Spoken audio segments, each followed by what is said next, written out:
മോഷ്ടിച്ചു വിഴുങ്ങിയ സ്വർണ്ണമാല പ്രതിയായ യുവതി ക്ലോസറ്റിലൂടെ ഒഴുക്കിവിട്ടതോടെ ഇനി എങ്ങനെ തൊണ്ടിമുതലും തെളിവും ഉണ്ടാക്കുമെന്ന ആശയക്കുഴപ്പത്തിലാണ് നിലമ്പൂർ പോലീസ്. എക്സ്റേ പരിശോധനയിൽ യുവതിയുടെ വയറ്റിൽ മറ്റൊരു കമ്മൽ കണ്ടെത്തിയതും സംശയം വർദ്ധിപ്പിക്കുകയാണ്. കഴിഞ്ഞ കുറേ ദിവസങ്ങളായി തൊണ്ടിമുതലും ദൃക്സാക്ഷിയും എന്ന സിനിമയെ വെല്ലുന്ന രംഗങ്ങൾ നിലമ്പൂർ ജില്ലാ ആശുപത്രിയിലും കോഴിക്കോട് മെഡിക്കൽ കോളേജിലുമായി തകർത്താടുകയാണ്.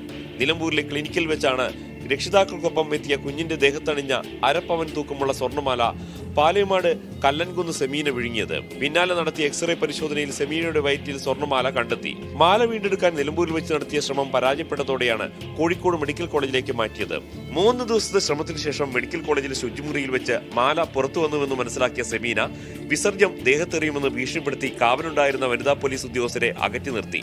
നിമിഷങ്ങൾക്കുള്ളിൽ സ്വർണ്ണമാല അടങ്ങിയ ഡയപ്പർ അടക്കം ക്ലോസറ്റിലിട്ട് ഫ്ലഷ് ചെയ്തു. തെളിവ് നശിപ്പിക്കുകയായിരുന്നു ലക്ഷ്യം.